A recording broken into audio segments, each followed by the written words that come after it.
Breathing in, breathing out.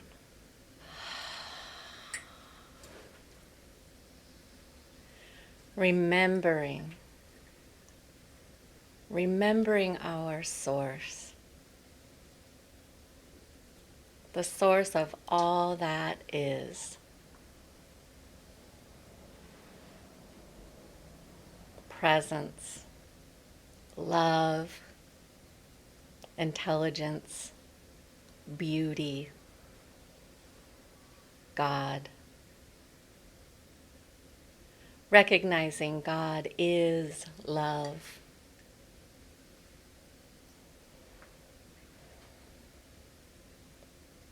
Knowing that that love is who we are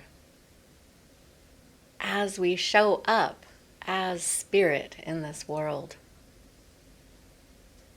Expressing divine love and divine beauty.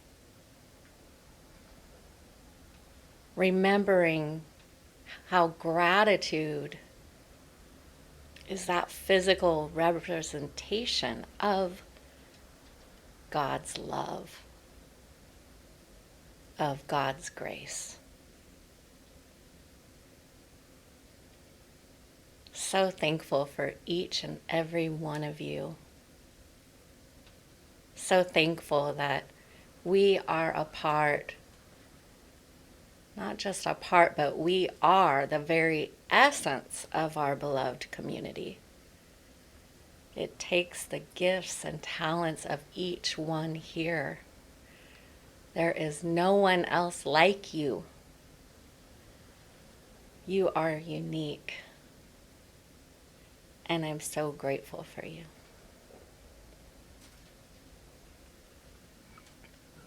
So blessed for this service today, knowing that I hear exactly what I need for that next step.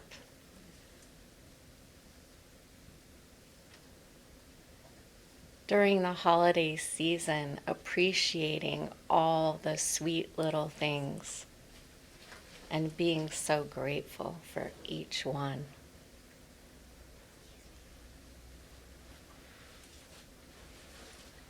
I simply release this prayer knowing that my word is powerful and it is based on principle. That once spoken, it can't help but manifest and is already manifesting. When spoken with faith and feeling, my word is already so. And together we affirm this by saying, and so it is. Amen.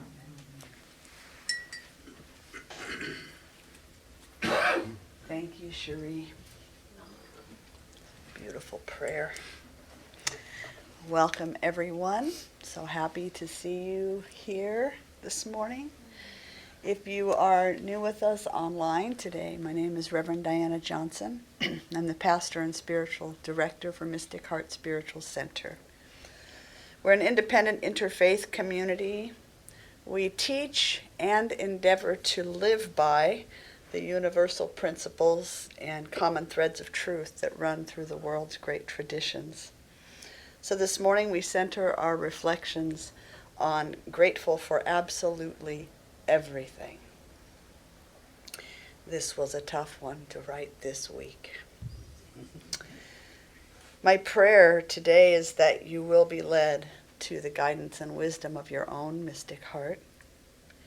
So let's move into the flow of Taizé by joining our voices together in musical prayer.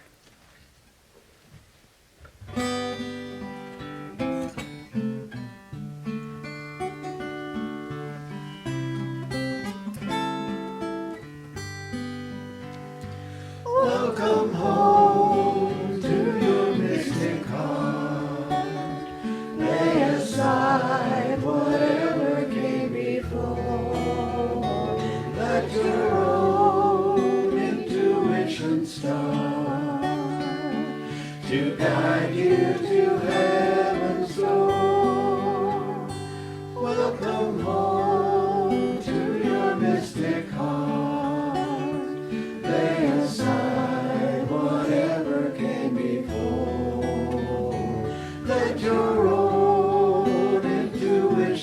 start, to guide you to heaven's door, to guide you to heaven's door, to guide you to heaven's door.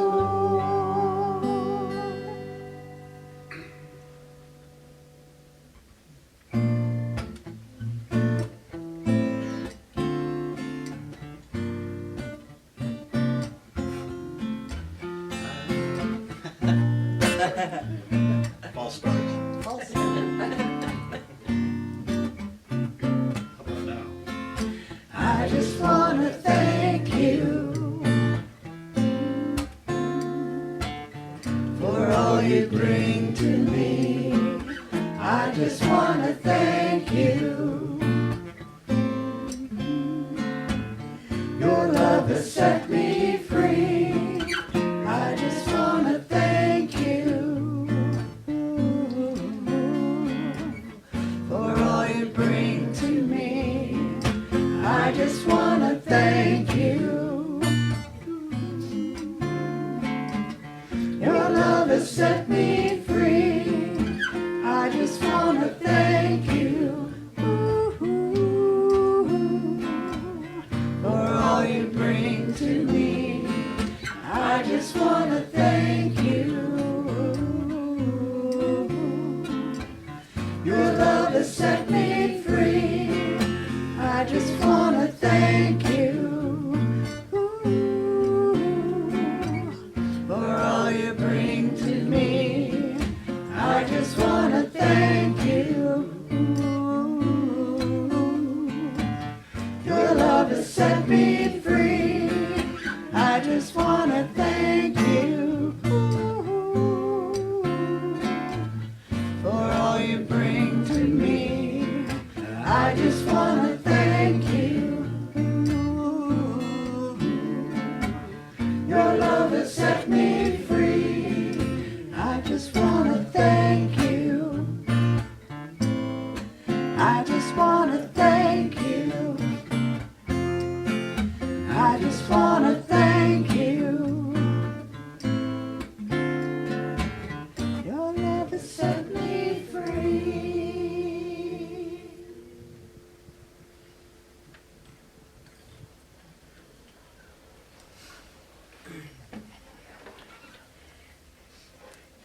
So today is actually the first day of Advent on the liturgical calendar, which is the Christian calendar of feasting and celebration. And I wasn't raised with the observance of Advent. But in recent years, I have found that reinterpreting this ancient tradition has deepened my experience of the holidays. They've become much more sacred, more like holy days. So the season of Advent begins on the fourth Sunday before Christmas and ends on Christmas Eve. It's a season of stillness, a time to bring conscious awareness to the many gifts that have blessed us in the past year, and a time to feel grateful. It's a time of quietly waiting for whatever is yet to come, without knowing. It's a time of waiting for the physical light to return, and for what is to be born within each one of us and in our lives in the next year.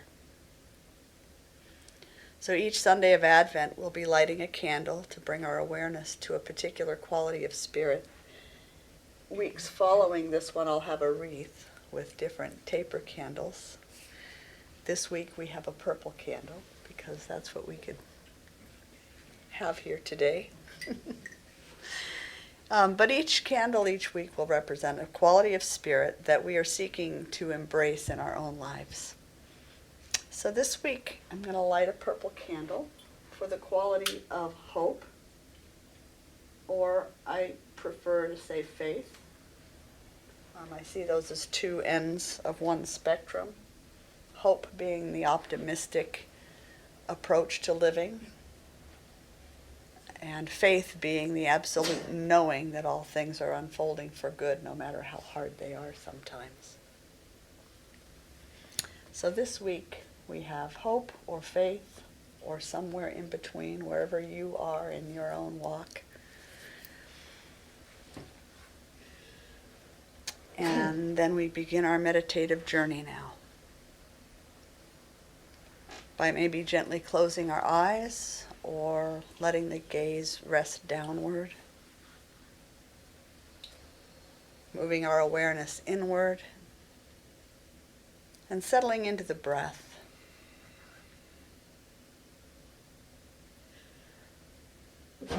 Also noticing any tension that might be in your body and consciously relaxing and letting it go.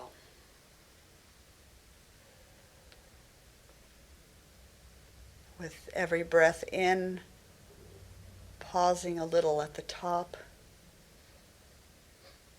With every breath out, pausing again. And just savoring the experience of breathing, of being present to the breath that is breathing you.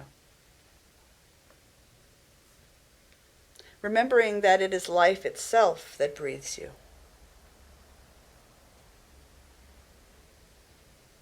Grounded in this powerful presence, we enter into sacred ritual. We share in sacred communion, sacred community, slowing the pace of life for just a little while and opening ourselves to the voice of Spirit.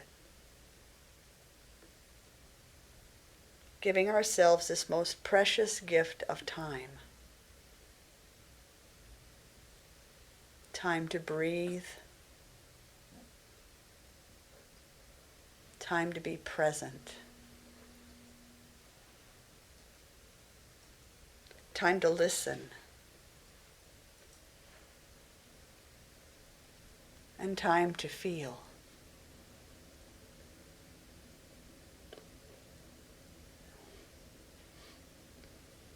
Together we honor and give thanks for our connection with all of life as we envision a web of consciousness, a holy presence that surrounds, contains, and infuses the planet, giving life to all that is.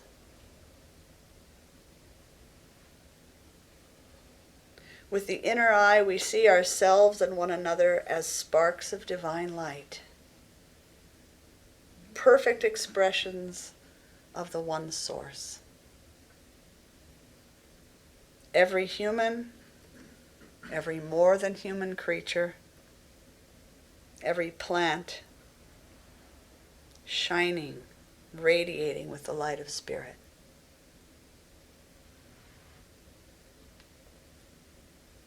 We acknowledge the light shining from the soil beneath our feet, from the network of life that lives beneath the surface, invisible to the naked eye. Shining from the rocks and minerals, from the water, the wind, the heavenly bodies. All of life is aglow with one radiant light. There is no separation between us and anything else. We sense and know our inherent connection with all that is. As a human family with unique gifts to offer, we acknowledge our role as caretakers in sacred service to one another and to all life forms, to the planet that sustains us all.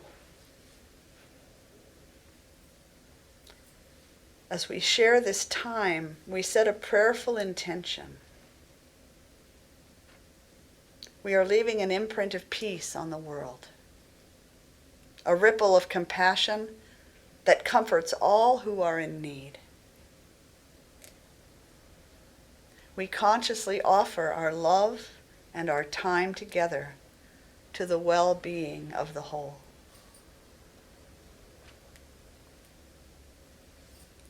The topic of gratitude and the benefits of having a gratitude practice are nothing new. Something deep inside us knows that being grateful for our many blessings is a good idea. Appreciation is a creative act that grows more goodness in our lives. And yet, we forget. We get wrapped up in the day-to-day experiences, some of which can be challenging, even downright painful. And we lose sight of the gift that every moment has to offer. We take for granted the people and circumstances in our lives. We forget that not everyone wakes up in a warm bed, has access to hot coffee or tea, and the luxury of a hot shower. The little things are really not little things after all. We are often made grateful when our bodies return to health after an illness, or when we find the perfect job after a long period of financial challenge, or when someone we love returns safely after a long period of time away.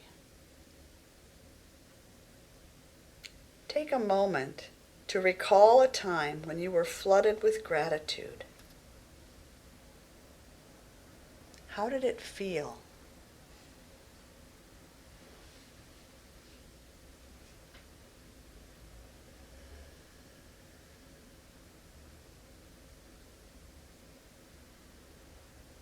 How long did that feeling last?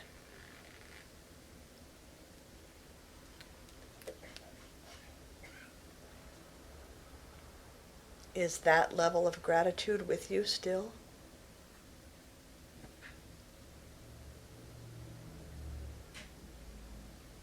My guess is that it comes and goes.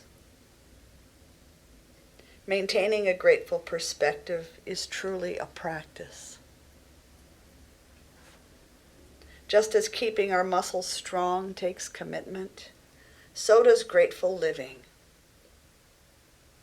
The capacity for a grateful perspective is a muscle that needs to be built and used, nurtured and tended daily. The practice of looking at my life and at the world through grateful eyes and with a grateful heart is an amazing gift in and of itself. It helps me to focus on what is working and what is enough. It helps me to stop and notice the amazing beauty that surrounds me. The breathtaking moments that sprinkle themselves throughout my day. The loving people who support me and share this life with me.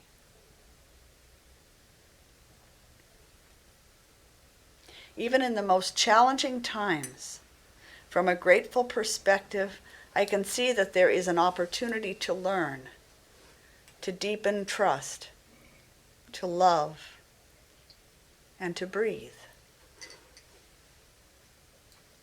Fixing my awareness on what is available and possible in each moment, what is sufficient, what is sacred, I am less inclined to take life for granted. Grateful living reconnects me with a fidelity to life. And fidelity reminds me what a gift it is to be alive. And that it could always and will someday be otherwise. Imagine being able to have gratitude that is sustainable, unconditional, that comes from the inside out, not a reaction to something, but a proactive approach to life. As Japanese Zen master Sono offered more than 200 years ago, thank you for everything. I have no complaints whatsoever.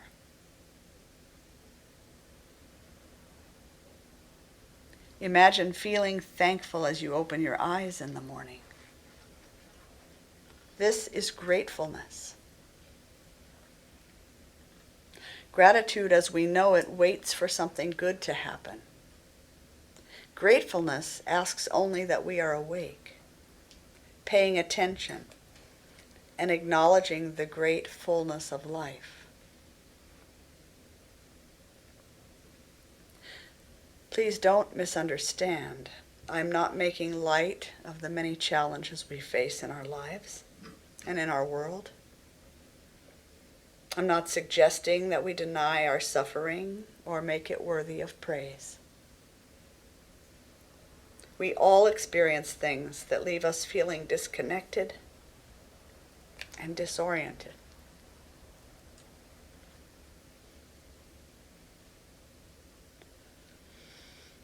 Loss, disappointment, abrupt changes, heartache, tension. These can knock us off course at any given moment. To navigate our way through takes resilience. Maintaining a grateful perspective builds resilience. It can offer a compass and trail markers to help us find our way back to a state of well-being. Gratefulness can become our true north. Sharing her hard-earned wisdom, Christy Nelson, author of Waking Up Grateful, suggests that we can learn to feel grateful in every moment and better able to recognize and seize opportunities for learning, insight, love, and action in the midst of our challenges. Gratefulness is an activator, not a pacifier. She goes on to say, to acknowledge that something is true does not mean that it is acceptable or preferable, but we can only respond effectively once we see clearly what is happening.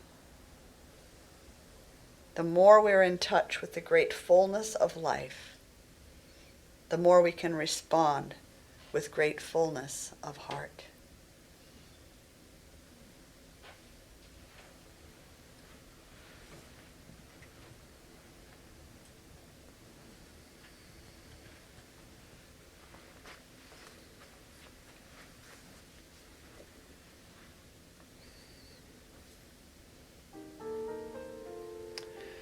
Brother David Steindl-Rast reminds us that every day, every moment of our life is a divine gift, freely bestowed on us by our Creator.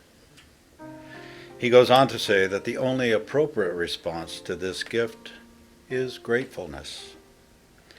To be grateful for each breath, for every heartbeat, and for all that comes our way.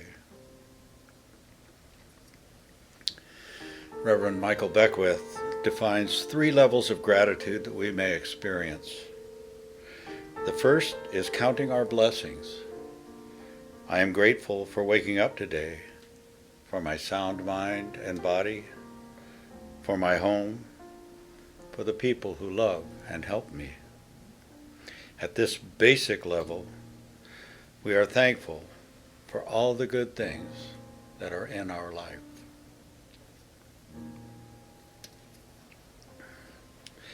We are then invited to expand our gratitude to include our challenges, difficulties that may arise in our life. How might we develop a genuine appreciation for the bad things that happen in our life? By remembering that they grow our resilience, they activate talents and capacities within us that have heretofore lain dormant.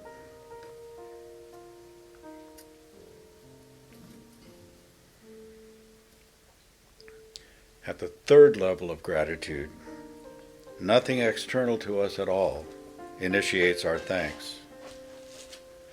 We are simply grateful for no reason at all. Like the songbird who sings simply because she can, or a rose that shares its scent freely, expecting nothing in return. We dwell consistently in a state of gratefulness. As we share our 3 minutes of sacred silence this morning, I invite you to evoke the feeling of gratitude by remembering something for which you were very grateful, a great blessing in your life. Savor that feeling. Notice where in your body you feel it. Now I invite you to think of a past experience that challenged you to grow in ways you might not have without it, that made you a better person, a happier person, a freer soul.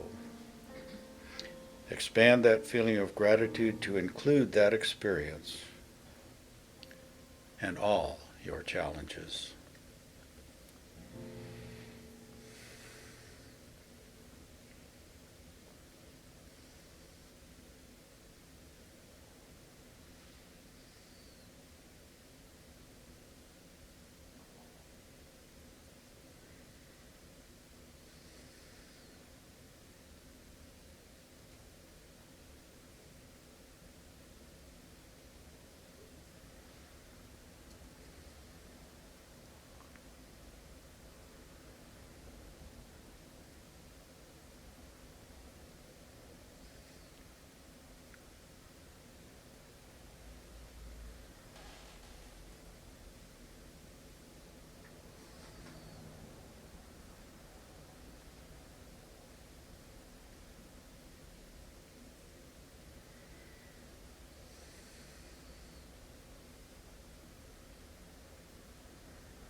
Thank you, Divine Spirit, for your precious gift of life. for the many blessings offered in every moment. Thank you for surrounding me with these beautiful souls in our beloved community, our spiritual family. May we never, ever forget who and whose we are.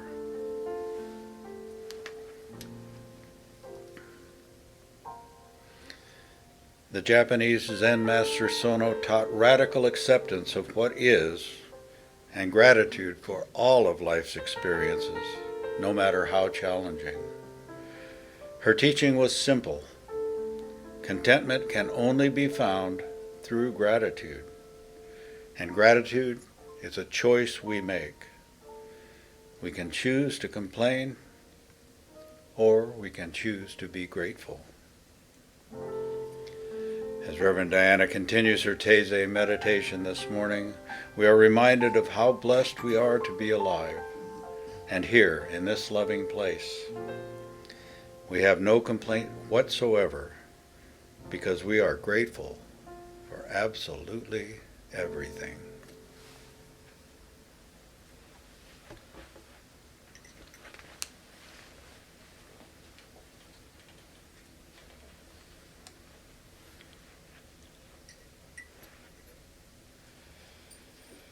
Gratefulness is a way of being that helps us to focus attention and navigate life with gratitude as our compass. It's not so difficult to live a grateful life. I look at it this way. My life is made up of days, which are made up of moments. All it takes to move into a more grateful perspective is to slow down. Savor the moments. Be grateful for some person or experience as often as I can. There's a simple practice offered by Brother David Steindl-Rast that lends itself to gratitude. It is this: stop, look, go. How simple is that? Stop everything for just a moment. Look for any blessing or opportunity, no matter how big or small. And go. Give thanks and return to what you were doing. Let's try it together now. Stop. Stop doing anything for just a moment. Look for any blessing that is present in this moment.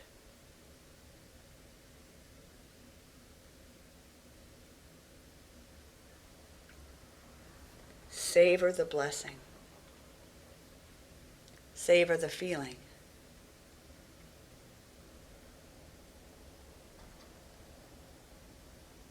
And go. Give thanks. Now we're back, listening. Such a simple practice, but always easy to remember. So let's take a moment now to consider, how will you remember to stop, look, and go in the week to come? Will it be any time you get up to refill your water glass?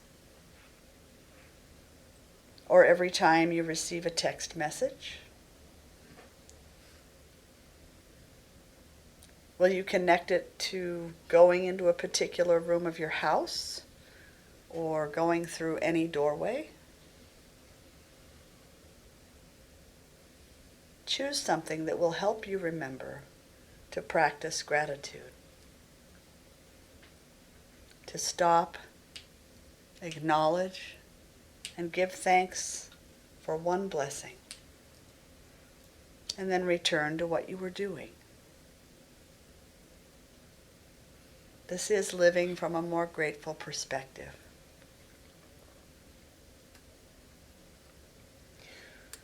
So we close this morning's Taizé in prayer and musical meditation, sinking into the presence of the one great mystery. I go within, present to what is here and now, mindful of the many blessings of this life, mindful of the many blessings in this very moment, grateful for absolutely everything, giving thanks for the tools that help to keep my mind from worry, complaint, or sadness. I settle into this experience of peace, contentment, gratefulness, allowing it to become familiar so that I might come back to this feeling in the week to come. I give thanks for this time of remembrance. It serves as a touchstone, a reminder of who and whose I am, an invitation to ask, where am I? And to receive an answer, you are here in the present moment. Give thanks for all that is.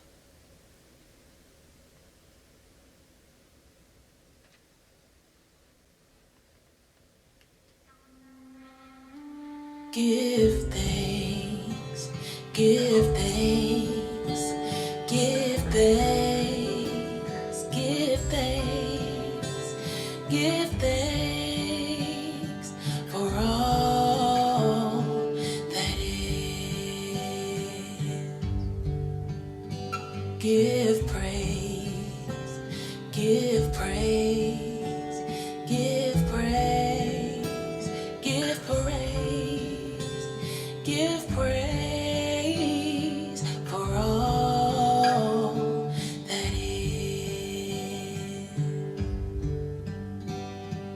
There will never ever be another day just like this day, so let's give praise now.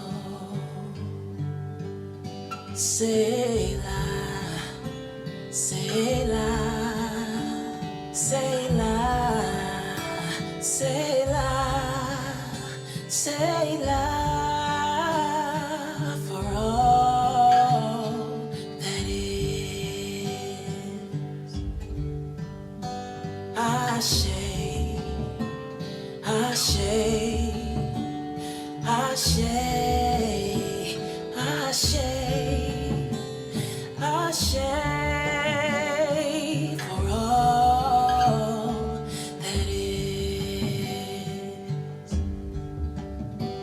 Give thanks, give thanks, give thanks, give thanks, give thanks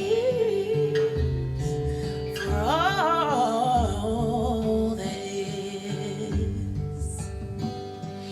There will never ever be another day just like this day, so let's give praise now.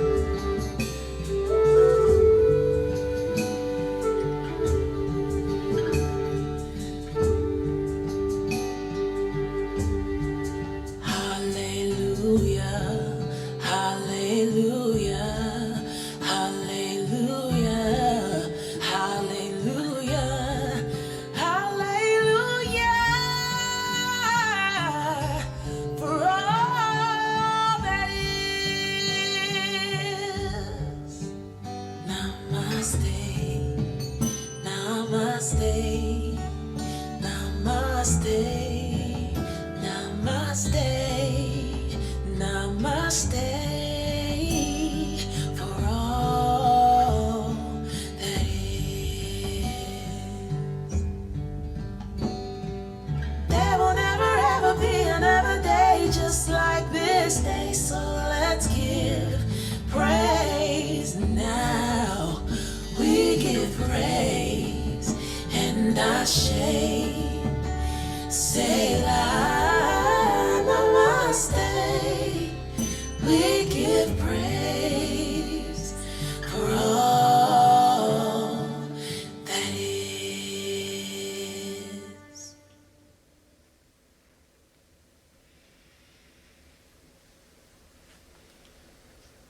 I give thanks for this blessed day.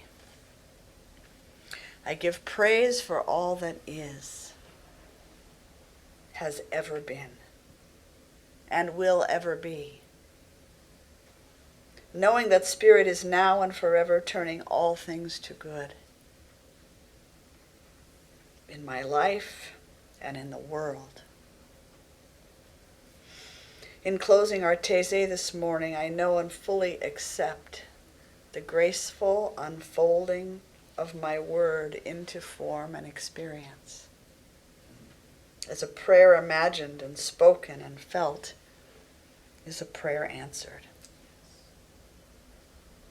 And so I release it now to the power and presence that I call God, knowing that a prayer spoken and deeply felt is already answered, and so I can simply let it be.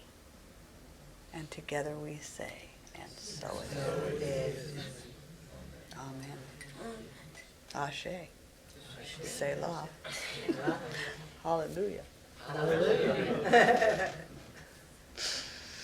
So coming back into the awareness of the body and the senses, the atmosphere in the room. And when you're ready, opening your eyes and allowing your gaze to take in whatever is before you. Saying good morning. Beautiful beings that are joining us today. Spiritual family. Isn't it nice to have the privilege of choosing some of your family? It is. I think it's a great privilege. So it's time for us to close our Taizé meditation. As we do, we offer the opportunity for you to share of your financial good with the community if you choose to do that. And if you're joining us online, you can go to mysticheart.org and you'll find a donate button or a mailing address. We thank you in advance for your many gifts. And rather than a video this morning, I encourage you to join in the singing. You'll catch on.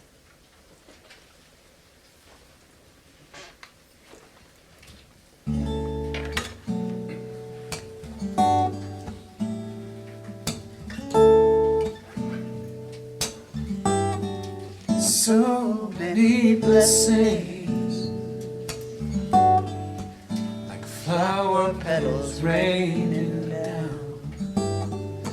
where there's no beginning, no end can be found. Mahadeva, Mahadeva, Mahadeva, Mahadeva. So many blessings, like flower petals raining down, where there's no beginning, you know no end can be found, no end can be found. Mahadeva, Mahadeva, Mahadev, Mahadev, Mahadeva, Mahadeva. So many blessings, like flower petals raining down, where there's no beginning,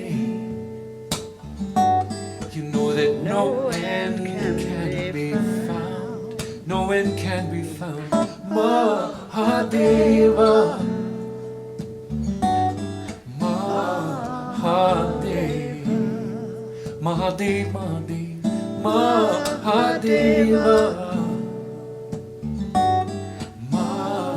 Mahadeva. So many blessings.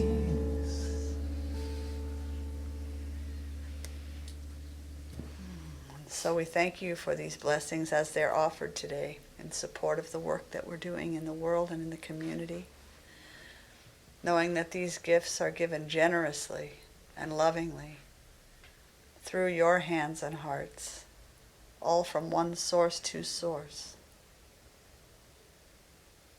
And so we gratefully receive all that is given, committing to use these gifts well and to do good work. Say thank you, Spirit, thank you to each one.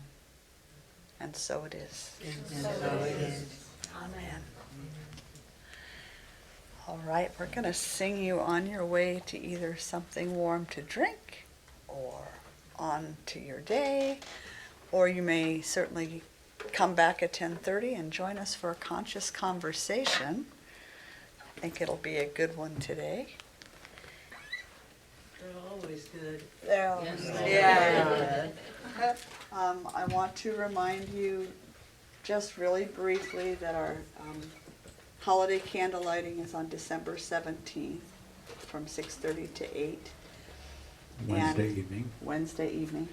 And I also want to, if you're leaving, make sure that you know that on January 9th, is that a Friday, Miley? Friday, January 9th from 6 to 9, we're going to have a reception, a wedding reception for April and Miley here. There will be a potluck and a DJ and dancing and a big old party. So put it on your calendar, January 9th. Starts at 5. Oh, 5? I'm sorry. I was off by an hour. 5 p.m. All right. Here we go.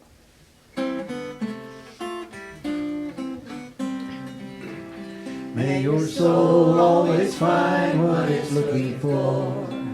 May your heart always lead the way. May you live in peace and harmony. And may love always fill your day. May your path be strewn with happiness. May success find you everywhere. May you always embrace compassion and grace, and may God always answer your prayers. May you always embrace compassion and grace, and may God always answer your prayers. God bless you. Have a beautiful day, and I hope to see you back for conversation.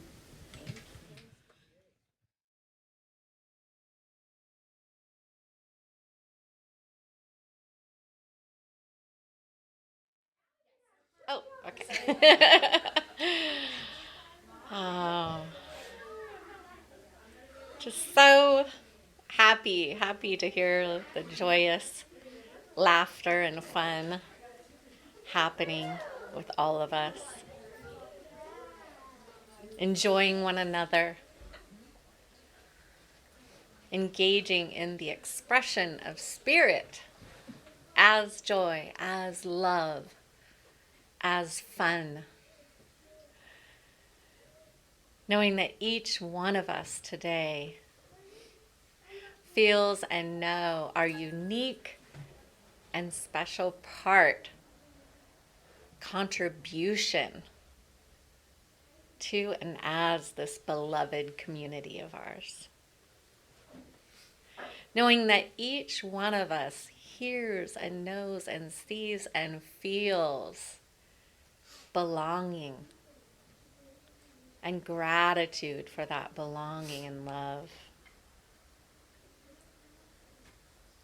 Recognizing every sweet thing that's happening around us.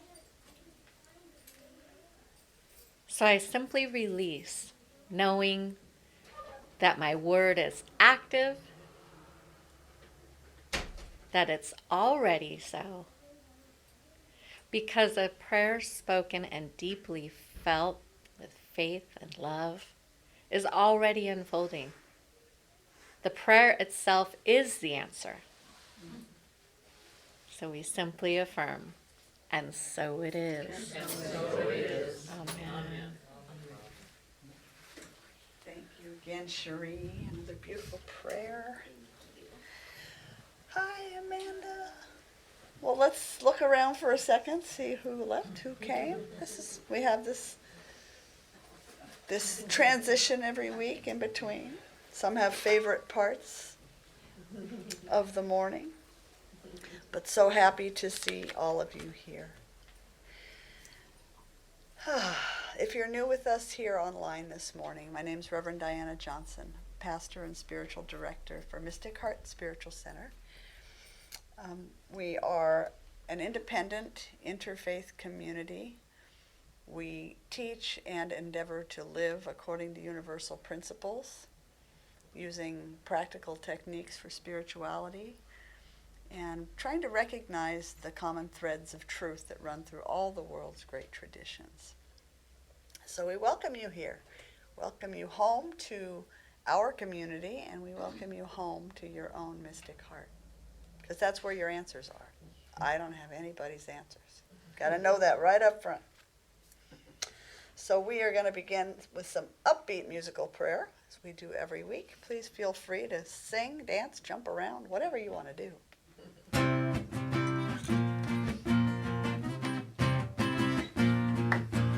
Welcome to the Mystic Heart. Join the celebration. I don't know where the other one went. Lift your voice and sing your part. Take this affirmation. Spirit made us a family with loving hearts to share.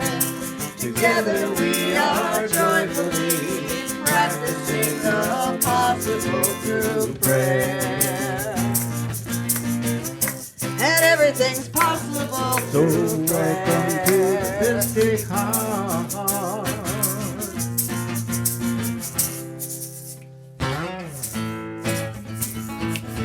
I dare you to stay sitting down. Everybody get up on your feet. See the light in everybody's feet. Everybody get up on your feet. See the light in everybody you meet. Let us be reminded of who we've come to be. We are love, we are one big family. Hey, hey, yeah, yeah. Hey, hey, hey, yeah, yeah. Let us make a joyful sound. Here we stand on holy ground. Let us make a joyful sound. Here we stand on holy ground. Let us make a joyful sound. Hey, hey, hey, hey. Everybody, get up on your feet. See the light in everybody you meet. Hey, hey, yeah, yeah. Hey, hey, hey, yeah, yeah. Alright, this is our last time for November with this song. Thank you for this day, Spirit, thank you for this day. Thank you for this day, Spirit, thank you for this day. This beautiful, this beautiful, this beautiful day. This beautiful, this beautiful, this beautiful day. Thank you for this day, Spirit, thank you for this day. Thank you for this day, Spirit, thank you for this day. This healing, this healing, this healing day. This healing, this healing, this healing day. Thank you for my friend, Spirit, thank you for my friend. Thank you for my friend, Spirit, thank you for my friend. My wonderful, my wonderful, my wonderful friend. My wonderful, my wonderful, my wonderful friend. Well, thank you for my help, Spirit, thank you for my help. Thank you for my help, Spirit, thank you for my help. My radiant, my radiant, my radiant help. My radiant, my radiant, my radiant help. So thank you for this day, Spirit, thank you for this day. Thank you for this day, Spirit, thank you for this day. This beautiful, this beautiful, this beautiful day. This beautiful, this beautiful, this beautiful day. Thank you for this day, Spirit, thank you for this day. Thank you for this day, Spirit, thank you for this day. This healing, this healing, this healing day. This healing, this healing, this healing day. This healing, this healing, this healing day. This healing.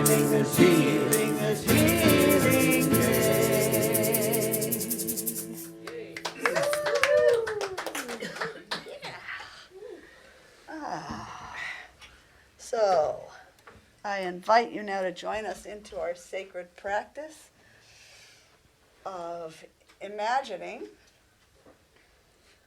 the love-soaked world that is being created right now as we engage in practice together. So we enter the imaginal realm together right now. That space of infinite potential where spirit and matter are working together to form what is yet to come. Turning all things to good with deep faith that as we practice, we are creating that which we speak and that which we act out in our lives. So go with me now to find yourself in a world where all humans are living from their deepest wisdom and their greatest generosity. All humans without exception.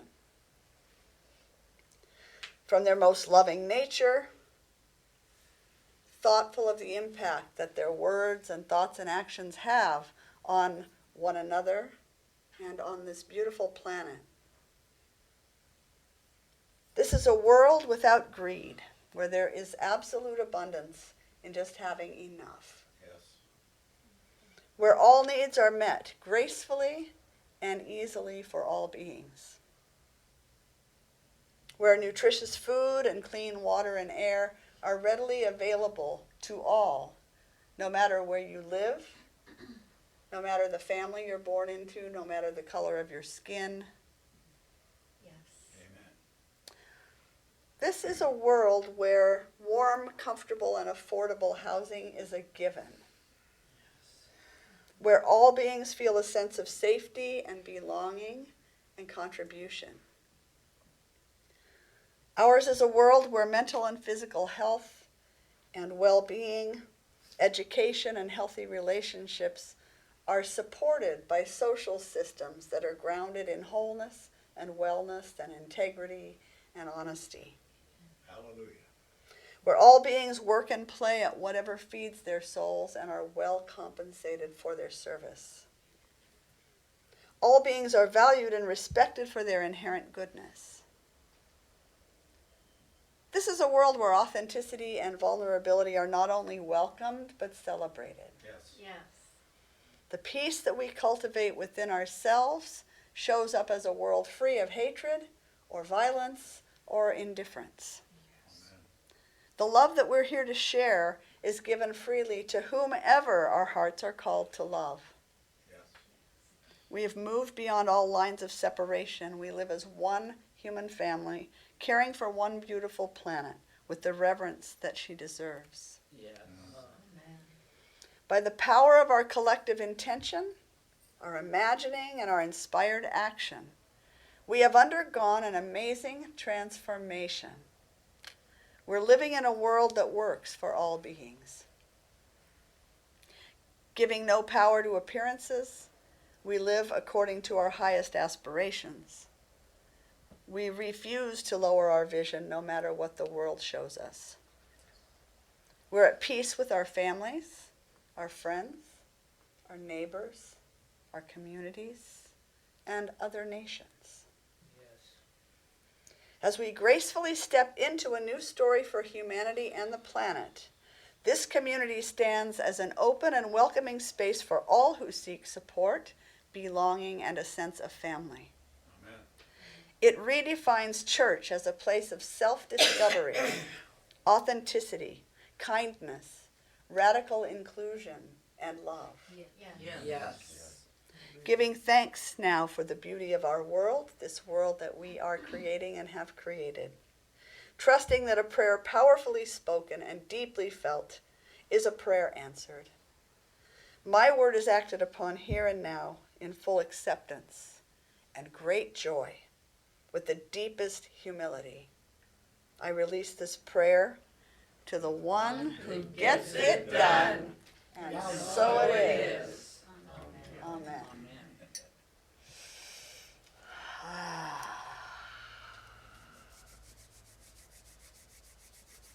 Bringing our awareness back to the room and to one another.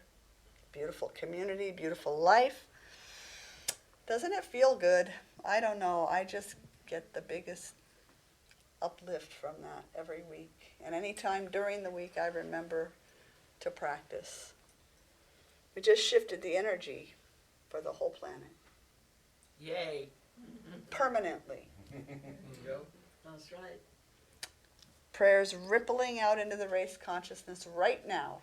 We don't know how far it's going, but it's doing its good work, and there is nothing that anybody can do about it. Yes, absolutely. So it is. So it is. Our loving act of defiance for the week. I love it. All right, that makes me feel ready for a conscious conversation. So if you were here with us during Taizé this morning, you know that first of all, it's the first Sunday of Advent. We did light our purple candle, just bringing awareness to the spiritual quality of faith, hope and faith. Excuse me. Which we said were two ends of one spectrum. Hope is sort of an optimistic approach to life, and faith is a deep knowing that no matter what something looks like, it's always turned to good, that good always comes in one form or another. So the topic of conversation this month has been Spirit of Life Forever Graceful. And as our last Sunday in November, today we're looking at being grateful for absolutely everything. We considered the idea that gratitude is a state of mind. It is a choice. It's a way of being in the world. That we begin by taking the time to make being grateful a living practice. And that it is a practice, and that it does take practice. And I'd like to suggest that we don't make a practice of being grateful, when we don't make a practice of being grateful and giving thanks, we can begin to take things for granted. You think that's true? Yes. Oh, yeah. Yeah. Does anyone here ever take anything for granted? Never. Lucinda. Well, I'm not copying to that, but I will say that whenever I forget to start looking for things to be grateful for, I can sometimes start seeing things that aren't as good, Yeah. aren't as much fun. Yeah. What kinds of things do you take for granted? I mean, let's cop to it. We all do. We all slip, right? We forget. Running water. Running water. One of A those loving basic husband. things. A loving husband. Yes, flushing toilets. Flushing toilets. I was just gonna say that, you got that from me. Heat. Heat in this Heat. cold weather. Yes. Oh my goodness. Food. Food. Warm feet. Huh? Warm feet. Warm feet. Warm And clothes. hands. Warm clothing. It's very important. It is. All of these things are important. Safety. Safety. Friends. Friends. April? Spices. Spices. Yes. Spices. Do no salt, no pepper, no nothing. Oh man, no garlic. Oh, Ooh, no garlic. My grandson No can peppers? attest to that. When he moved out, he Yeah. had no spices. He called me and he said, "Grandma, we need to do something. I don't know how to cook without a spice rack." Yeah. So we got him a spice rack. There we go. Because you can. Did you put spices in the spice? Oh yeah. Of course. So I want to take this conversation today and turn it into one big gratitude practice as we wrap up our month of November. Not that we stop being grateful because November is over and Thanksgiving is past, right? It's just a time to be consciously brought back into awareness. So name one thing that happened in the past week that you are grateful for. My son from Colorado came home. Okay, your son came home from Colorado. My daughter Lindsay just told us she's going to join us for Christmas. Oh, nice. Kids joining for Christmas. I went to my son Duncan's in Junction City for Thanksgiving, which was great. But the next day he said, "Hey Mom, you want to take a walk?" And I said, "I brought my shoes," and we took about a 2-hour walk, and it was nice because I don't get time alone with him Yeah. like that, and it was Oh, such nice. a blessing. Yeah, that's really a blessing. Yeah, Chris? Dalton's successful surgery. Yay! Yay! big gratitude this week is that my son's still in one piece, Yeah. with a little help from the docs. This may be silly. No? My husband, he stayed home and he doesn't do anything, doesn't do any crosswords or nothing anymore. My family came over to my house first time in over 10 years. I had Thanksgiving in my home. It was so nice. And 5 of the kids were gonna play poker. My husband said, "Are you playing with money?" They said, "No, just imaginary money."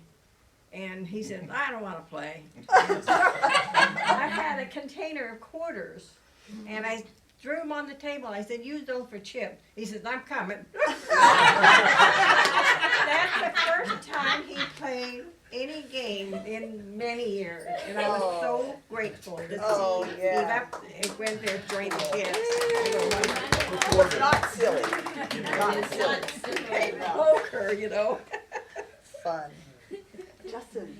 I got to plant a fig tree this week with one of my friends. So Oh, he came over yay. and so we finished the hugel in my backyard and planted a fig tree. Beautiful. So I get to be grateful for that for a long time. Google culture is so beautiful. Yeah. Yeah. Carol?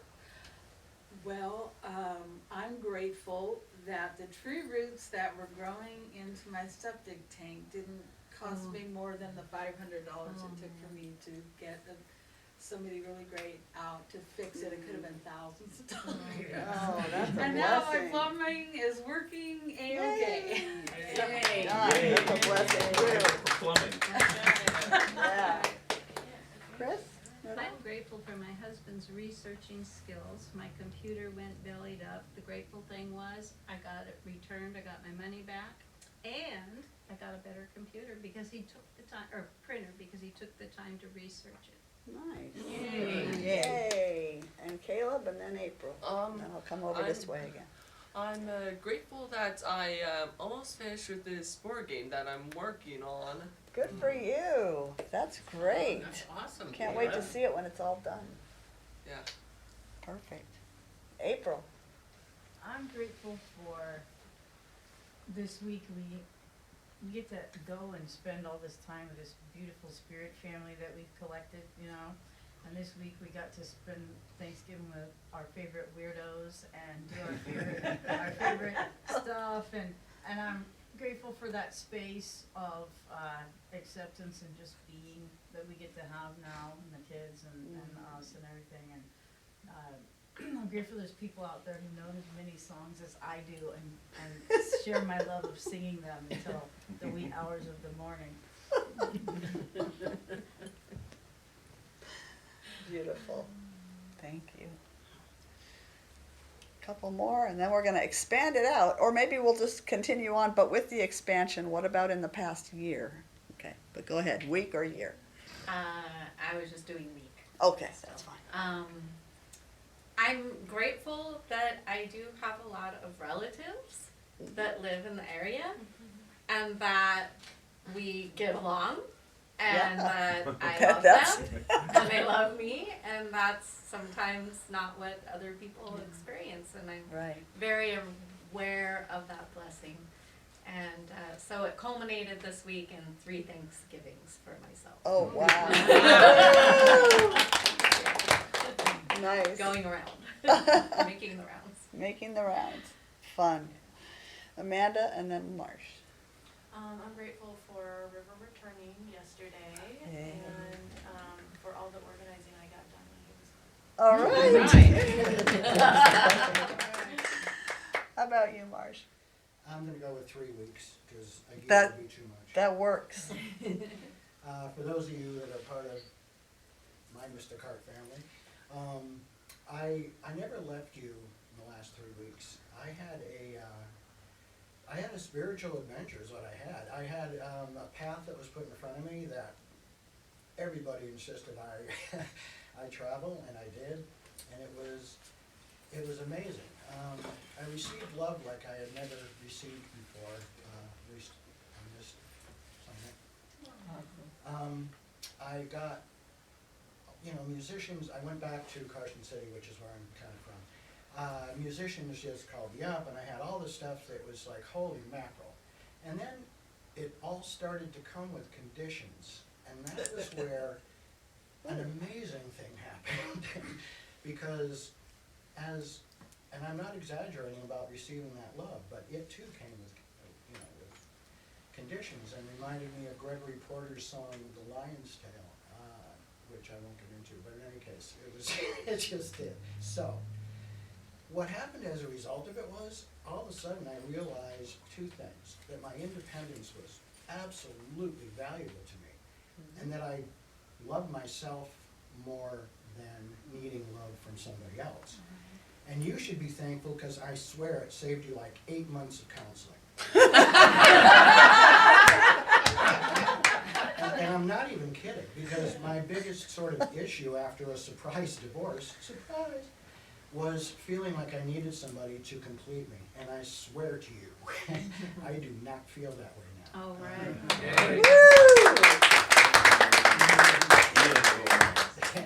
It is big time. So happy to have you back. Happy Maybe to you'll be have here. to sing that song on a Sunday one of these It'd days. be my pleasure. Right.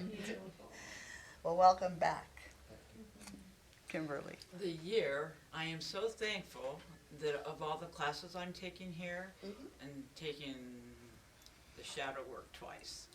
And I have to say, I'm a much better person sitting here than I was before I took the classes, because now I have tools to use so that I can be the best I can be. And I am aware. And Nice. I'm more aware all the time, but it Yeah. does help. It does help. Thank you. Anybody else for the past year, something you want to share? Yes.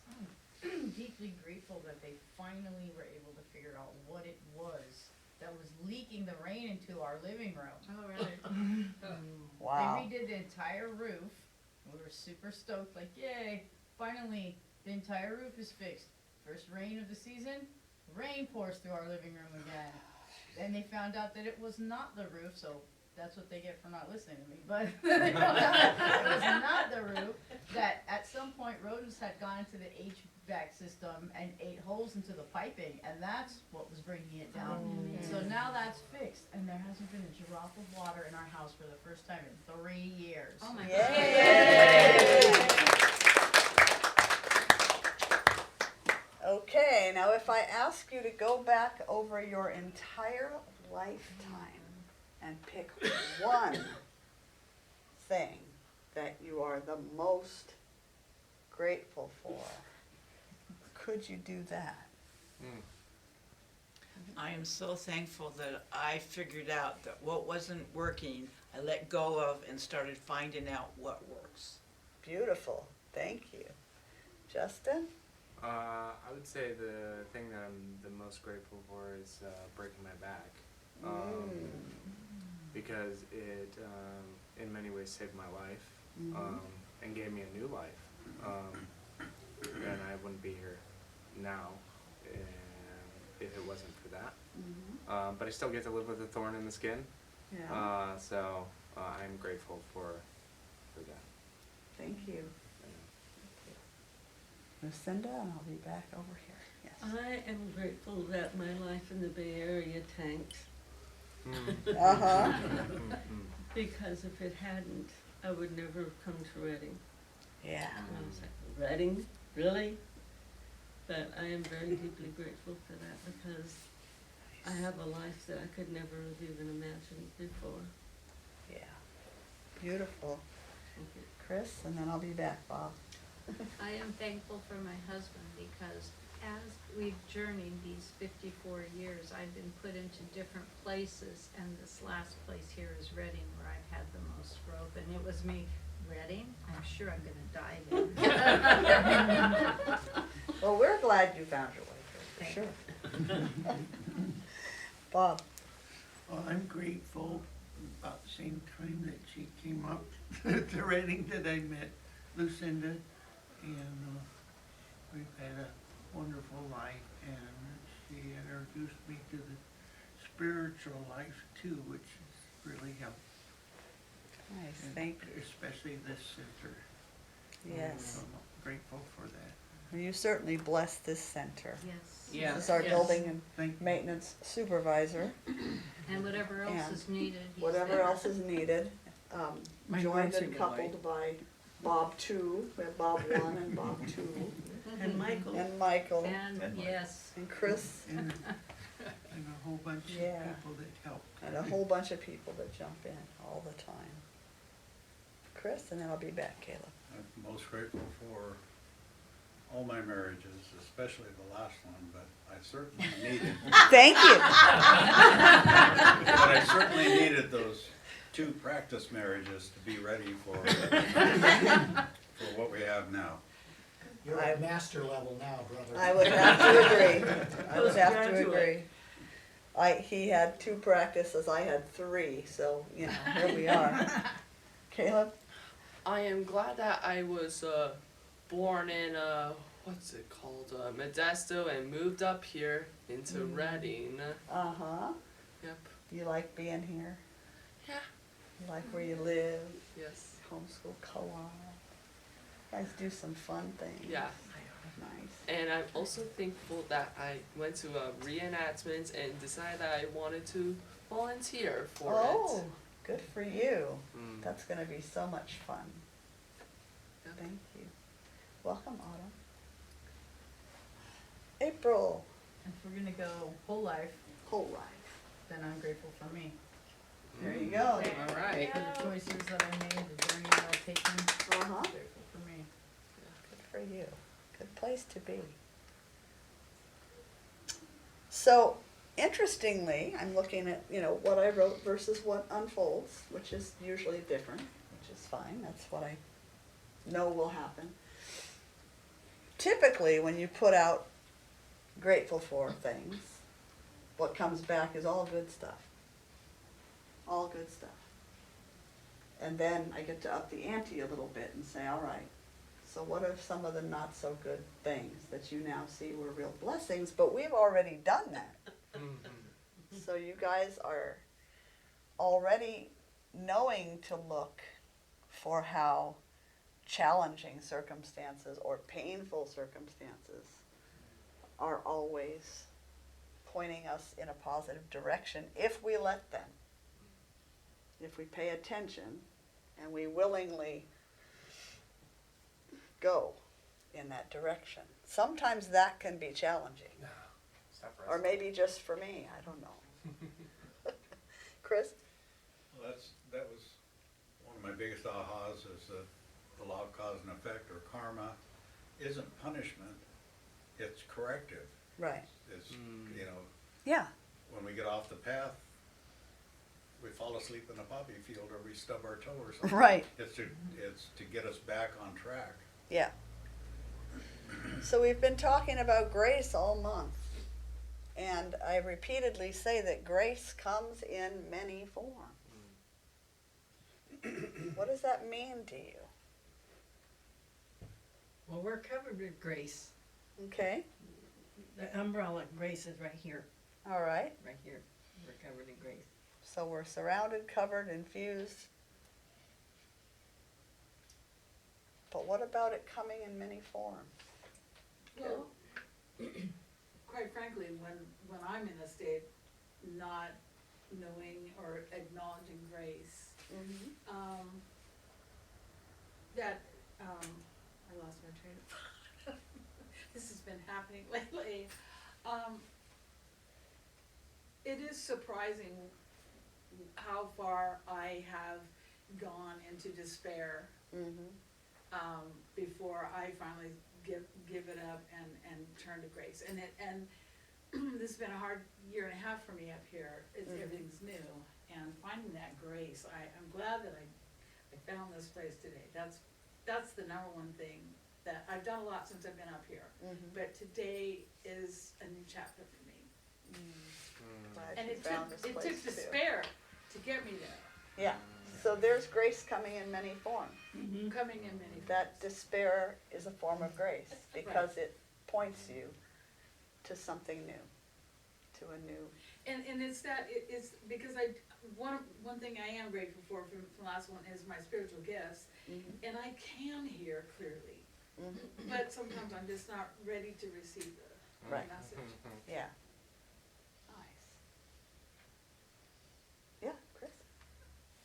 It's kind of the same idea, Mhm. but the idea that when we're in challenging times, we're required to look deeper into ourselves. Right. And Yeah. then we come to a point of reconciliation with the what is, Mm-hmm.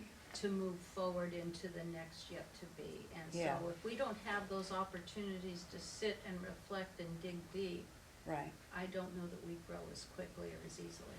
Yeah. Good. Lucinda? Sometimes grace comes just as a gentle or maybe not so gentle reminder Uh-huh. to look at things and flip them. Yeah. So if there's something that I'm just, which, I mean, everybody knows I'm even-tempered and never get angry, but Yeah, right. sometimes it's Fantasy just, world. it's just a gentle reminder to flip it and look for the good things.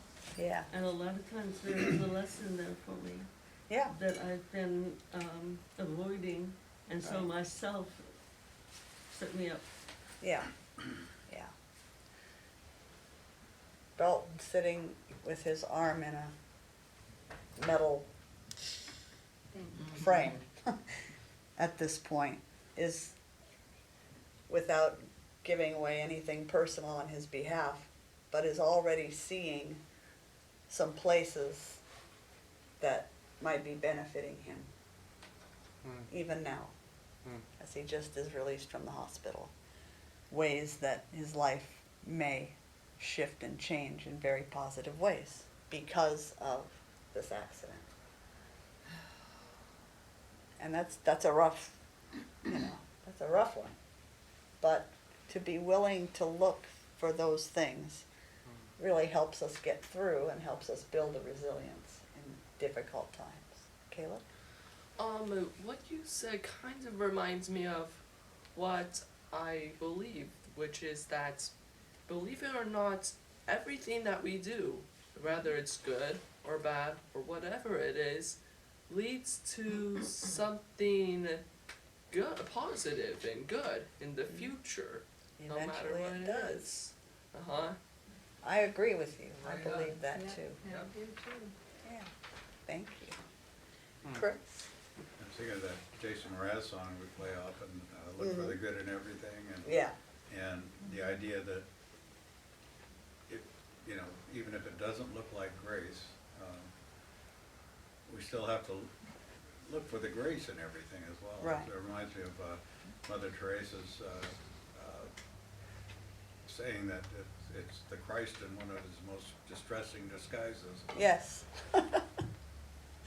Yeah, thank you. Cherie? We were downtown yesterday with my mom and my sister-in-law, my nephew, baby, he's so cute. And we were walking by this building, and my sister-in-law said, "Oh, that's where I used to work." And I go, "Oh, that's funny, because that's where I was going to open the cosmetology school, and the other one had went out of business, and it was gonna cost me nothing to open, and they decided to rent to the city where you worked." Uh-huh. Oh, man. And she goes, "Oh my gosh." I'm all, "Yeah." And I'm like, "But I'm so glad." Right, yeah.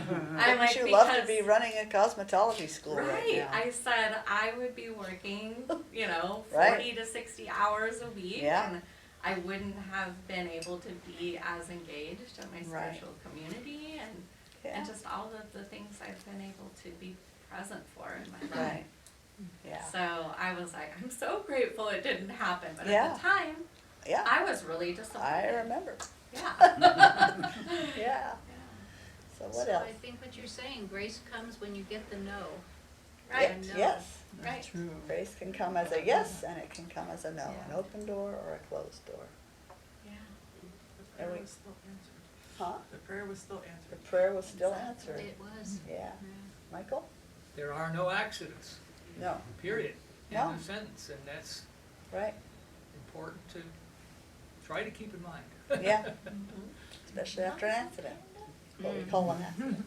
What's the joke? You want to make God laugh, tell him your plan. Right. That's Yeah. right. Yeah, April? Something funny about that word accident. One of my old jobs before for the county of Riverside was to look at accidents with buses and determine fault and insurance paperwork and everything. And you know, it's funny that we even use that word, accident. Right. Because the first way you define an accident legally on paperwork, the first phrase is, has a cause. Right. Every accident has a cause, disrupts service, costs money. Those are the three ways they define an accident. So if it has a cause, it wasn't an accident. Right. That's right. Good point. It wasn't. It was just unintentional. Yeah. Yeah. So I believe that there's an intelligence always at work, using all things for good, using all things for our own growth and our expansion. And it doesn't matter to me what you choose to call that thing. I call it God because I'm comfortable with that word. But spirit or the universe or great spirit or the force or source, it doesn't really matter. And my personal understanding of what I call God is that it's a universal living presence. It's an all-powerful, all-knowing, ever-present sentience that is the heart and the mind in all that exists. That it's expressing through all that exists. And that it goes beyond existence, beyond what can be seen and measured, to the unseen and unmeasurable. So for me, grace comes in many forms, meaning that if there's something my soul is ready to learn, and there is something that my particular expression of divinity is ready to know as part of its journey here, and if in my humanness I'm not headed in the direction of that thing, then I will be redirected in some way. It isn't a punishment. It's a redirection in my mind. I've been redirected many, many, many times in my life in ways not necessarily always my choosing, I thought, or or pleasant. Go ahead. I call it the spirit has GPS. Spirit has Knows GPS. where you need to go. There you go. So for me, I can use the words, it's by God's grace that by the infinite intelligence at the heart of all that is, that I'm redirected. It's an act of grace. If I'm paying attention, if my ego is not in complete control of the body, if I'm listening, and if I'm correcting, the redirection will be gentle. That's a good point. Mm-hmm. Because, I'm sorry, I didn't mean to. No, please, that's what we do here. Okay. Jump in. Yeah, it's whenever I resist that Right. redirection that I really get messed up. Yeah. You know, and I will go down into a dark place Right. because I refuse to change. Yes. Because, you know, what I thought was I was supposed to be doing. Right. That's the hardest thing. Yeah. Is redirect. Right. Refusing or resisting the changes that we're being gently moved toward is just the easiest way to go. Resisting is not the easiest way to go. It's being willing and change is not. Who in this room, it's their favorite thing to do is change. Change. Especially, easy way, or we yeah, can do right. this the hard way. Especially changing something that's a pattern or a long-held belief or a way that you do particular things or things you think you know for sure about the world or people. Changing those things can be challenging. But when we resist that change, that's when we really run into problems. So, yes. Diane and I were having a discussion. We were talking about the soul's journey, and the soul puts us in places that humanly we would not choose to be. And we got to thinking about the Taizé closing song, "May your soul always find what it's looking for." Oh my God, is that a blessing? only at the divine level. Yeah. So one of the most challenging aspects about the spiritual journey, from my perspective, has been learning to surrender all that I think I know. Right? I think I know so much. I think the word think is key. It is key, yeah. The mind. Think. It's also the willingness to give up the illusion of control that I think I have. Because there's another think or belief, you know, we don't have control. We only have control over our own, the way we experience whatever's happening, the way we choose to approach it, receive it, who we choose to be in that moment. That's it. That's as far as our control goes. And we lose that. And we lose that, yeah. Speaking for myself, that can disappear in a heartbeat too. We do have control over our illusion of control.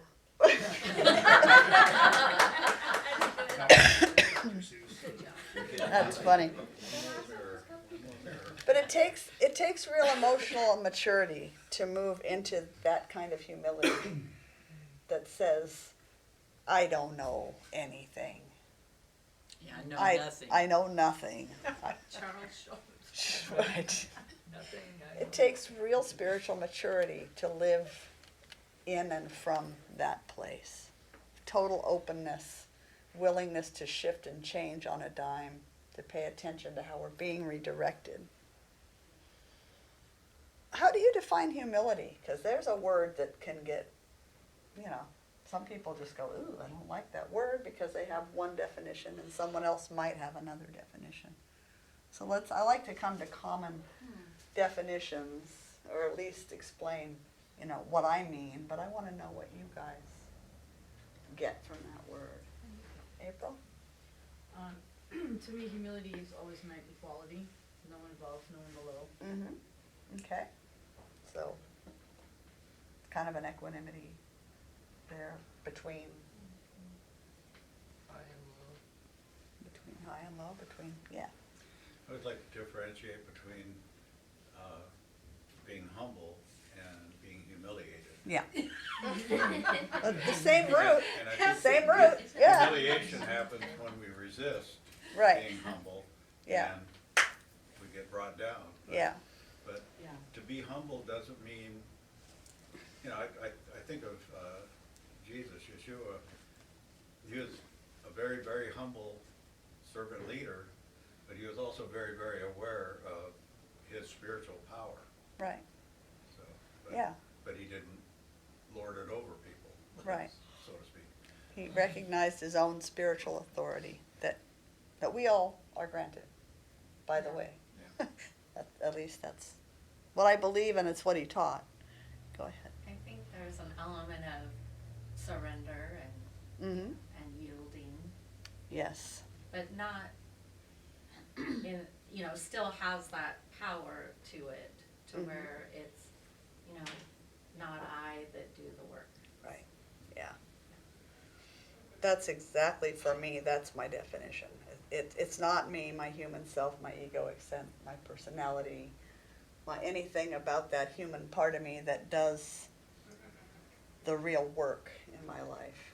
It is something deeper than that, something that enlivens me, whatever you want to call it. Father, Mother, God, Spirit. And it's knowing that and walking with my feet in that. I let go and let God. I do my gratitude. I wake up singing that song. Uh-huh. Thank you, God, Thank for you for everything. this day. Yeah. Yeah. I mean, it comes in my mind before I even have my eyes open. I went, whoa, I've done it enough that it's just automatic. Thank you. Yay. But I surrender to God because I know nothing. Yeah. And I've learned a lot, but I still have more that I can learn. Mhm. And I'm willing to just be open to all the infinite possibilities. Yeah. And that's my plea for the day. Nice. The more I learn, the less I know. Yes. I mean, that's absolutely true for me. Yeah. Lucinda? Letting go of ego in service. Letting go of ego in service. I do something because I feel called to do it, but that doesn't mean I have to jump up and down and, Right. you know, hey, look at me, I'm doing this, or that I need to not listen as someone else speaks because Right. I'm doing whatever. This reminds me of Cherie. when we started Mystic Heart. And one of the duties of the practitioner on duty is to oversee making sure the kitchen cleanup happens after service, because we are a servant community. And that often means doing many of the dishes, and we have helpers that stay, and that's fine. And at one point she said, can I tell them what she said? Yeah. I don't like doing the dishes. And I said, honey. I felt like I was like confessing to Yeah. like, I want you to know I don't like doing the dishes. And I said, sweetie, you don't have to like it. You just have to do it. And she said, oh, okay. And she's been fine with it ever since. It felt so much lighter. Once I could release the fact that I had to like it. Right. No. Nobody would ever tell you you have to like anything. But being called to a form of service, of any form, sometimes brings with it difficulties and challenges and things that we don't prefer. But if you're coming from a place of true service, whether it's within your family or in a community or whatever, you don't do it begrudgingly. You do it lovingly, even though it's not your preferred activity. Washing feet. Yeah, washing feet. Yeah. I have a nice sequel to that. Sorry, Lucinda, but just before we go on a different subject, I go up and I stay at the monastery in Shasta, and they're like, "Are you okay with being in the kitchen and helping with the dishes?" And I'm like, "Absolutely." Got that one down already. Yeah. And I could say it with just an open heart. Right. Like, I know how to do that, and I'm happy to help. Another side of it too is to let go of the expectation that you're going to get something in return. Right. Yes. That's not pure sacred service. I don't do something so Right. that I can get something in return. I do it because that's a call. Right. A little story from you. Uh-oh. So she was the one that first said, I'm not cooking. I'm not cooking for Sundays. I'll do anything else, but I'm not cooking. I said, you don't have to cook. That's not on Also your... said I wasn't going on the podium. Yeah, not your list of requirements. You don't have to cook. So Kathy fell and broke her leg and was in charge of the cooking team. And who stepped in? Dave had his surgery. Oh, that's when it happened. Yeah. Dave had his surgery. And Kathy had to be with Dave down south. So now this is the lady going, now Kathy's taking it back, but for a long time, getting on that text message chain saying, okay, here's the thing, what's everybody cooking? And then she's cooking her own And food. cooking every Sunday. Now she's got her husband cooking too. Yeah. Just so you know, I don't cook, but I make a mean cherry pie. All right. My mother's recipe of 100 years ago. Always welcome, no matter the food. I can bring pie. Right, perfect. Nobody resists dessert. All right, let's see here. I have a final question. Do we? Everybody's getting hungry. I know. Go for it. Okay, quick question. Then I brought up humility. We've been talking about gratefulness. How are those two things linked? Humility and gratefulness. Through the surrender Through the surrender and the resilience. and the resilience that Allowing. comes. The allowing. Well, the opposite of humility, I guess, would be pride or arrogance. Mm-hmm. And you absolutely cannot receive grace if you're proud or arrogant. Right. It's only when I'm really humble that I can be open, completely open to receive whatever's coming and to recognize it as a gift. But do you think, just one step further, of doing something that you know is going to benefit you in the long run, like your Right. soul growth? Yeah. That's a whole other aspect of humility and expecting something in return. I expect my soul to grow from Right. doing this. Is Yeah. that appropriate? I think it's absolutely appropriate. I would say for myself it would be more more not an expectation that my soul will grow, but a deep knowing that that's what's happening. So I would take for myself the expectation off of it, and not like I'm gonna do this, you know, because I expect I'm gonna grow, but I'm gonna do this because the spirit within me is moving me. But isn't that the point, is to be proactive in Yeah. spiritual growth? Absolutely, yeah, yeah.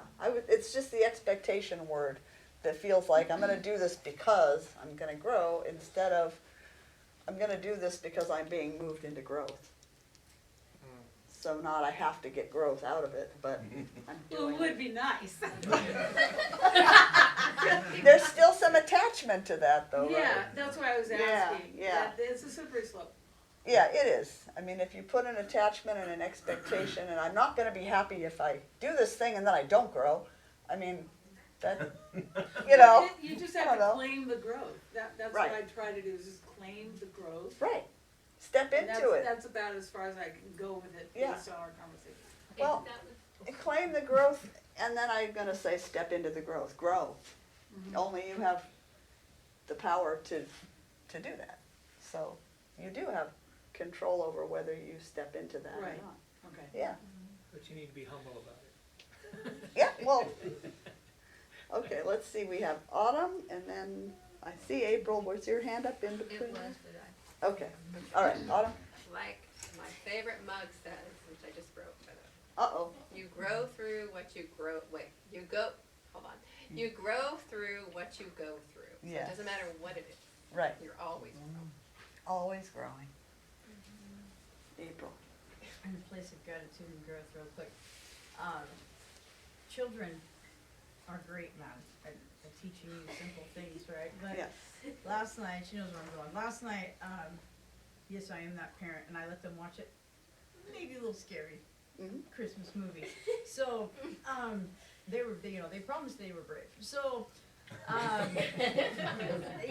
it's about the Krampus, and there's these gingerbread cookies, and they come take bad kids if they're bad, okay, or they wish their family away or something like that. So we watch the movie, we get through it. Late last night, Kaino comes out and stands in the room, and he just starts sobbing. And I said, "What's wrong, dude? What's the matter?" And he remembered that in children time, this is a long history. He said, almost a year ago, he remembered that he got angry and he yelled at Miley, "I hate you, and I don't want to be here anymore." So a year later, this movie made him think about that. And he remembered that he said that, and then he was convinced those gingerbread cookies were coming to get him. Right? So we have this long discussion about what, cookies don't even have teeth. Can you imagine how long it would take to bake them that way? And all this stuff. And he ended up sleeping in the laundry on the floor in our room last night, because he was just like, you'll stop the cookies from coming, so I'm staying with you. So this morning I get up and he says, "Mom, you're right. The cookies didn't come for me." And we had a discussion about why he thought he deserved to have the cookies take him in the first place, right? And he said, "I'm so grateful for my home, and I'm so grateful for my family, and I'll never say anything I don't mean ever again." Oh my God. It was the cutest thing, because he went through that whole thing, and to come around to, I have to be careful about what I say. And he went around the house and he was like, I'm glad I have my stuffed animals. I'm glad I have my yogurt. He was so grateful this morning that he didn't wake up in the Krampus' sack. It was great. It was awesome. Oh, my goodness. And now he'll never eat another cookie. Yes. Or if he does, he'll Especially start with the gingerbread. head first. Yeah. All right, is there anything else that needs to be spoken before we wrap up in prayer? Just ripping off of what our new friend shared, and I haven't met you yet, but. Carol. Carol? Carol. Cheryl. Carol. Carol. Duck C. lady, C. actually. Carol. I'm the duck lady. We talked about this Sunday being the hope candle or the faith candle. And I got to thinking about that because Paul's letter to the Corinthians, the faith, hope, and love. And how did he differentiate between faith and hope? And hope had that kind of expectancy or anticipation. If I do this, it'll be not only good for me, but good for everybody. It's good for universal good. And so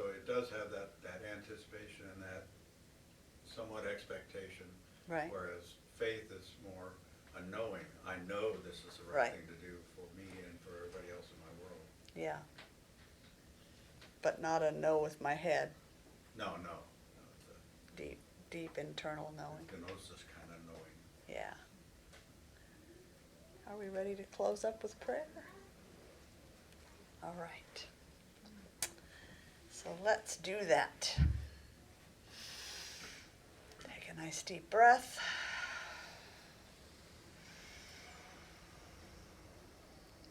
And know that there is in this and every moment only one thing going on here. One life unfolding as all of creation. I am now and forever one with that life. Nothing can ever change that. Nothing else exists. There's nothing else I can be. It is all spirit experiencing and expressing itself, himself, themselves as all of creation. My question is, can I grow my perception so as to see it as that? I can, and I do. I accept the experiences that I do not prefer, the circumstances that I would not have chosen, trusting that they too are for my good. I forgive those people that I deem wrong or hurtful, knowing that learning to forgive is a necessary part of my emotional and spiritual growth.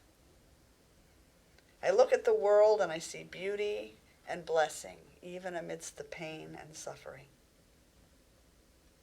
I enter the closet of my deepest awareness into my inner sanctuary to pray for my own understanding, my own acceptance, and forgiveness. I make of my life a prayer. My every action flows from the intention to serve, to comfort, to be a living example of peace, love, and compassion.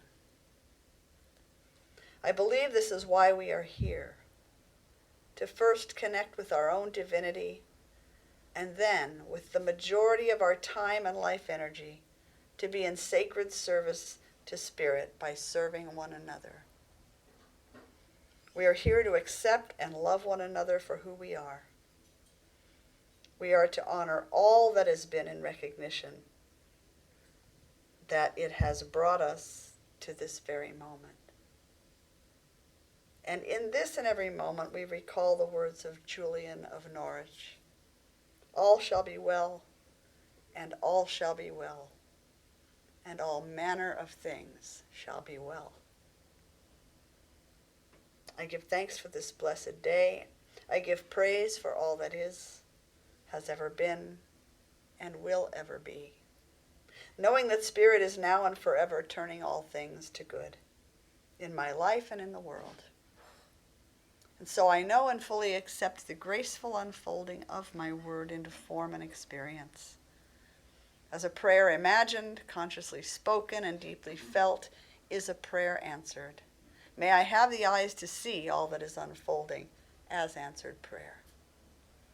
And so here and now, I release my word to the powerful and loving presence that I call God, simply letting it be. Together we say, and so it is. Amen. Great conversation, you guys. Nice. It's nice to have a season or a month every year to just bring us back to remembering. Remembering to remember, to be grateful. So each Sunday we invite you to join in the celebration of the work that we're doing in the world by sharing of your financial good. And if you're at home, you can go to mysticheart.org. You'll find a donate button or a mailing address. We also have a gracious giving program for those who would like to make a heartfelt monthly contribution to support us in our budgeting and figuring out how to go forward. We are an independent, self-supporting organization, and so we depend on and very much appreciate every donation that's offered. Generous, generous people we have. So we haven't danced with Jason for a while, and I tried to get us the video, Jason Mraz, from the Maranch, but it's not online anymore. So we're going to do the same song called Gratitude, but instead with the lyric video. So still dance, even though we're not watching Jason, if you want to.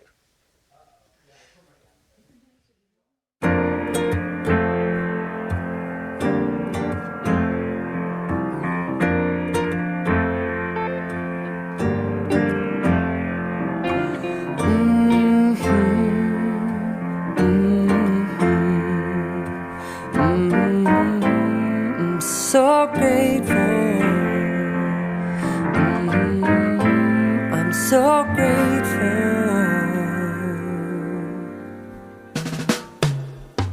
I thank the boys who kicked my ass when I was 17.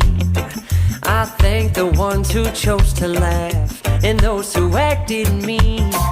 I thank the bullies for all their scraps and accidents and then some. They shaped my life, they made me like who I've become. They shaped my life, they made me love who I am. I thank the girls who gave the hand and showed me how to dance. And I thank the ones who turned me down and never gave me a second chance. I learned that it's okay for hearts to go on their own way. They shaped my life, they made me like who I am today. They shaped my life, they made me love who I am. That's right, that's right. Now I've got gratitude. Yes, I do. Gratitude. I've got gratitude. Yes, I do. Gratitude.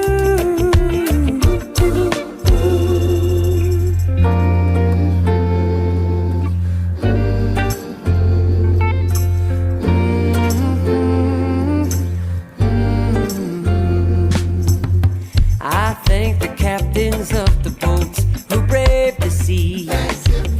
And I thank the farmers for their sowing of those seeds. And I thank the men who paved the roads I'm traveling on. They shaped my life, they took me down the paths I've gone. I thank the volunteers for giving up their time for free. I thank the engineers, all those who keep our water clean. I thank the janitors for all their years behind the scenes. They shaped my life, they taught me generosity. Yeah, they shaped my life, they helped me see who I could be. Now I've got gratitude. Yes, I do. Gratitude. I've got gratitude. Yes, I do. Gratitude.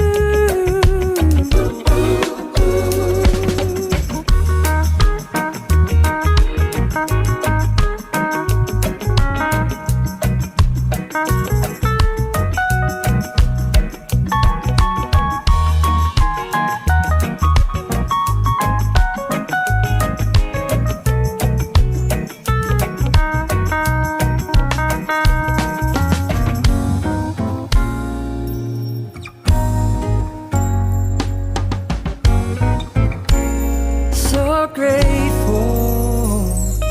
Let me tell you what I'm grateful for.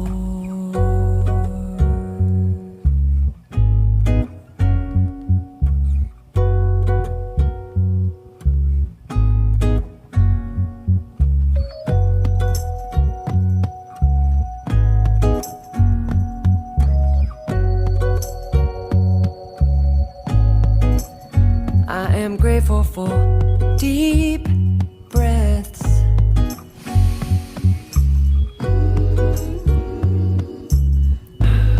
I'm grateful for my health. I know tomorrow is uncertain, and I know time is our greatest wealth.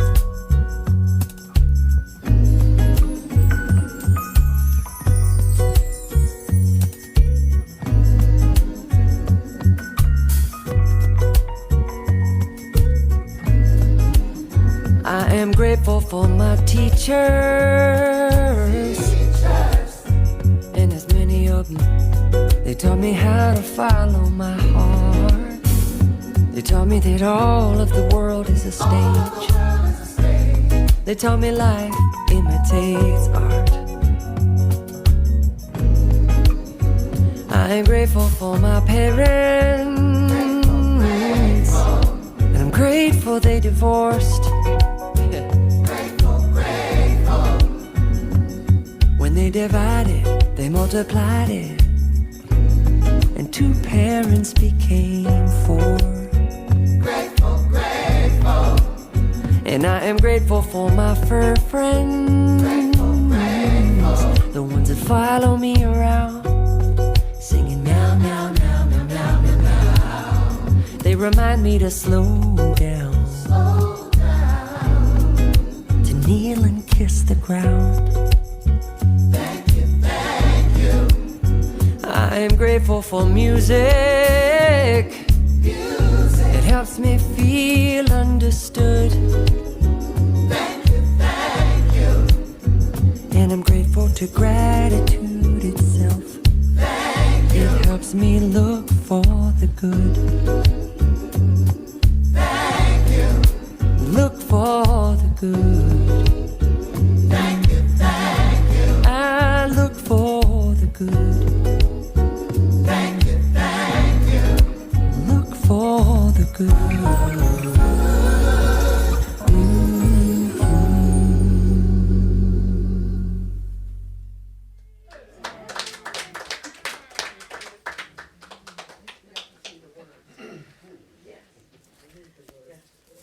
What a wonderful song.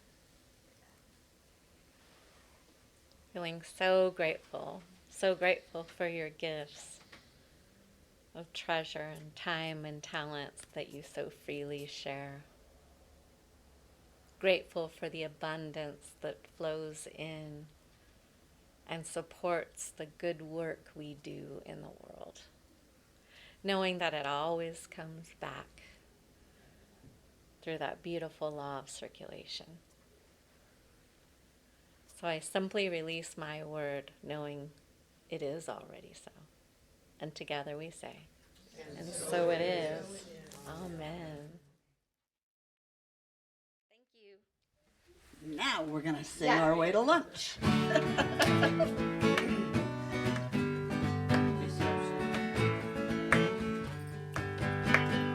All together, hand in hand, we see the light, we take a stand, and we are changing. A whole new life for you and me. Take your past and set it free and share this blessing. Love be with you, peace enfold you, spirit lift you, breathe it in. Truth comes through you, make good flow to you. Let joy renew you until we meet again. Love be with you. Ooh, love be with you. Ooh, love be with you. Ooh, love be with you. Ooh, love be with you. Ooh, love be with you until we meet again. Love be with you.